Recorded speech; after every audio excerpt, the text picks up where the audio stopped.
gritarias, pulos, danças, caos e desordem. Estes são alguns adjetivos que caracterizam perfeitamente diversos estilos de cultos pentecostais em nossos dias. Falo isso por experiência própria, pois enquanto estudava teologia, um dos requisitos do curso foi a visita em diferentes igrejas cristãs.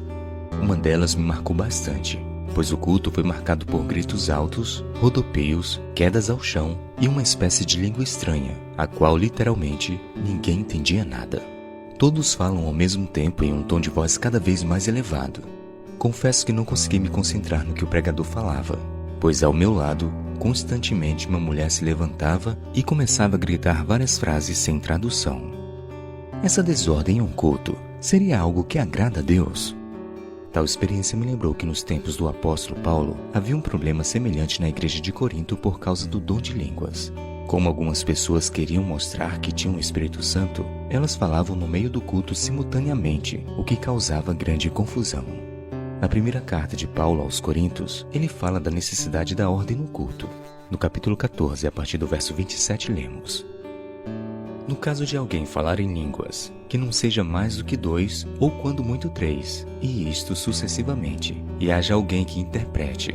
Mas não havendo quem interprete, fique calado na igreja, falando consigo mesmo e com Deus. Porque Deus não é Deus de confusão, e sim de paz. O cenário que Paulo descreve é muito semelhante a alguns encontros religiosos de nossos dias, várias pessoas falando ao mesmo tempo. E ao invés de ter um clima de paz na igreja, o que reinava era um cenário de confusão. É importante lembrar que a primeira vez que ocorre o dom de línguas na Bíblia é em Atos capítulo 2.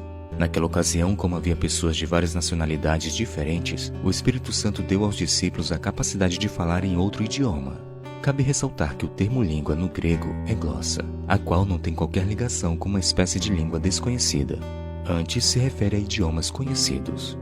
Neste caso, o dom de línguas, biblicamente falando, é a capacidade de falar em outro idioma conhecido, com o objetivo de pregar o evangelho para estrangeiros. Porém, a Bíblia fala que em Corinto algumas pessoas queriam falar um idioma desconhecido dentro da igreja. Algumas vezes pessoas diferentes falavam idiomas diferentes simultaneamente. Você consegue imaginar o caos nestes encontros? Por isso que Paulo recomendou que os pregadores não deveriam falar ao mesmo tempo e que no caso de alguém falar um idioma diferente, deveria haver alguém para interpretar para os ouvintes. Afinal, o objetivo da pregação é alimentar os ouvintes através de um vocabulário que seja acessível para eles.